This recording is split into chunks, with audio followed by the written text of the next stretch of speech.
Hey everyone, welcome back to Licks of the Beast. I'm Nico, and today we're going to talk about Judas Priest and their current Shield of Pain tour. I had the good fortune to attend the show in Norway a few weeks ago, and since it was only the second night of the tour, I actually managed to stay away from spoilers of any kind. So I went into this show not knowing a single thing about the set list, the stage, or anything else, and I gotta tell you, I was absolutely blown away. The band played exceptionally well, the sound was fantastic, the stage and lights looked great, despite the fact that the sun never really went down, and Rob Halford was doing some seriously wicked shit. This tour is mostly a celebration of the Painkiller album, which was released 35 years ago, and still holds up remarkably well. I have no doubt that if a band released that exact album today, it would be praised as heavy metal album of the year. In my opinion, that's as close anyone's ever got to a perfect heavy metal record. And I think it's a very good move on the band's part to celebrate it now while everyone is still able to do it justice. And they are definitely doing it justice. The whole band is playing phenomenally well. Ian's bass sounds tight and huge. Scott Travis is playing as good as ever with speed, precision, and power.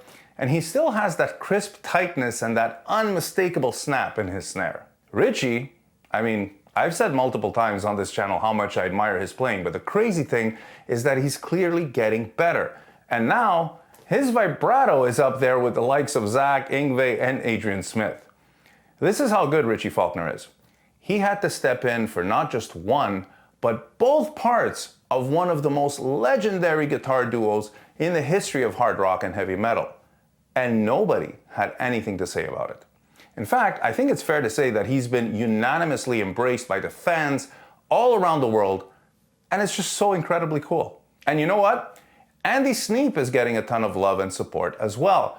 And it's really well deserved because he's truly come a long way since his first time out with the band at the beginning of the Firepower tour.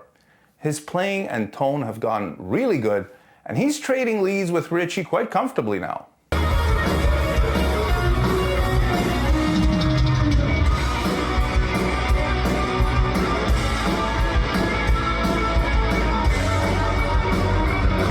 They are, of course, still supporting their latest album, Invincible Shield, and unlike what I and many others predicted, they did not play an equal split between the two albums.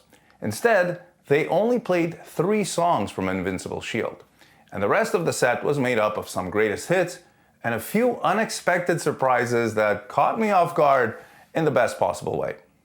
Okay, so let's get into the details a little bit. Oh, and before I talk about Judas Priest, I have to say I was so impressed with the vibe there.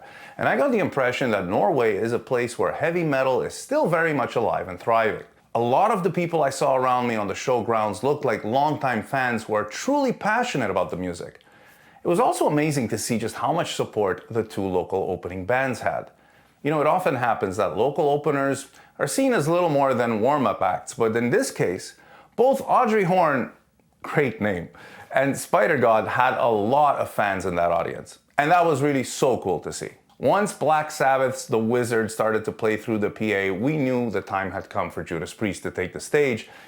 And you know, not knowing the set list felt like going to a show in the old days, and I really enjoyed that moment of anticipation and wondering what the hell they were going to start with.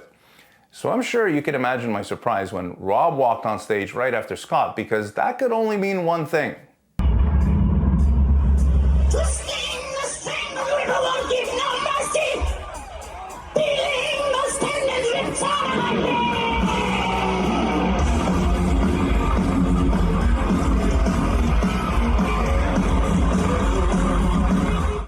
That is one seriously powerful way to start a show. Killer song, killer vocals, the band absolutely nailed it, and Richie's take on Glenn Tipton's original solo had me hanging on to every note. And if that wasn't enough of a crazy start, they followed that with Hell Patrol. And not only did they nail the song, but when they got to the bridge after the guitar solo, that's a part that for a singer can go either way. It's really not obvious to hit those high notes, but the way he went into it, I was like, he's gonna nail this, isn't he? And sure enough,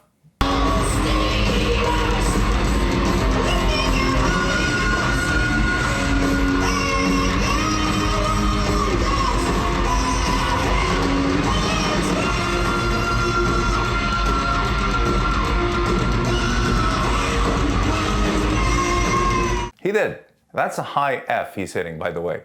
And if it sounds impressive from a cell phone recording, I can't even describe how it feels to hear that live. From there, they continued with You've Got Another Thing Coming, Free Wheel Burning, and Breaking the Law, which lightened the mood a little bit, and that was a real fun set of songs back to back. And then, after Breaking the Law, out of nowhere, you get that droning synth and the tolling bell. And again, I'm freaking out because, of course, that's a touch of evil. This is another one where Rob hits some pretty insane notes on the bridge after the solo. And here too, when they got to that part, I was telling Sarah, like, oh shit, he's gonna hit it. And when he did, every hair on my body stood on end.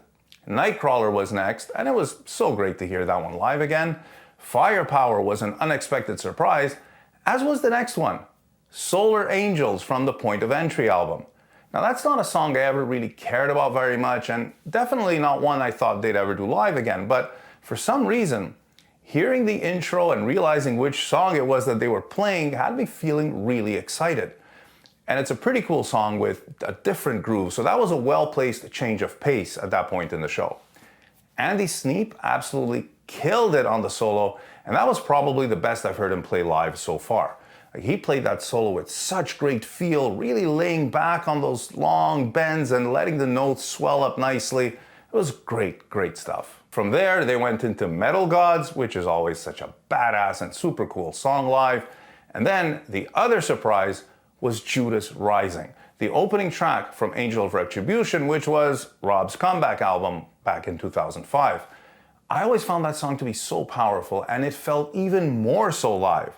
It's a combination of the lyrics, the deliberate tempo, the powerful riffs, and those melodies that you can only hear on a Judas Priest song. In the preview video I did before heading out to Europe, I mentioned that I wasn't sure if they would play Between the Hammer and the Anvil or One Shot at Glory. And to my very great amazement, they actually played both songs. The three songs from Invincible Shield were The Serpent and the King, Gates of Hell, and Giants in the Sky. Now that was a very heartfelt tribute to all the rock legends who are no longer with us. And it was a really great moment where they had the faces of all these icons like Randy Rhoads, Ronnie James Dio, Paul Di'Anno, and Lemmy up on the big screen. Judas Priest know how to be classy like that, and it didn't feel contrived or performative. It really came across as genuine and heartfelt, especially with the way Rob introduced the song. Music comes in all shapes, sizes, and forms, but music is the most beautiful thing in the world. And some of the greatest songs in the world were written by metal musicians, rock musicians who are no longer with us. They've moved to a different place up there. They are giants in the sky. I was surprised and perhaps a touch disappointed that they didn't include the title track to the new album, since I just really love that song and the ending is such a rush. Plus, it's in the name of the tour. But with a set list like this one, seriously, I'm sure as hell not gonna complain about it. The show ended with Painkiller, obviously. And to me, that one sounds as powerful and intense today as it did the first time I heard it way back in 1990. Rob really sang his heart out on this one, and I got the feeling that he really wanted to give the audience a memorable rendition of this song that is so unbelievably important to their legacy. And the encores, as you might have guessed, were Electric Eye, Hellbent for Leather, and Livin' After Midnight. Nothing crazy here, just three really great, fun songs to end the night and send everyone home feeling happy. The stage is looking great. They're using screens with different backgrounds and animations for different songs, but I like that they still have some physical elements up there. The light show is on point, and it'll work even better in a dark venue where everything will stand out so much more. I really enjoyed this show. The band sounded fantastic, the set list was super solid with some great surprises, and it was just so cool to see them tackle this kind of material so masterfully with that level of confidence and intensity. It didn't feel like a band easing into the later stages of their career. It felt more like they still had something to prove. And the way they played, I think they did. I can't wait to see them again in September. And if they're coming to a city anywhere near you, I highly recommend you try and catch the show. Thank you all so much for watching. Cheers.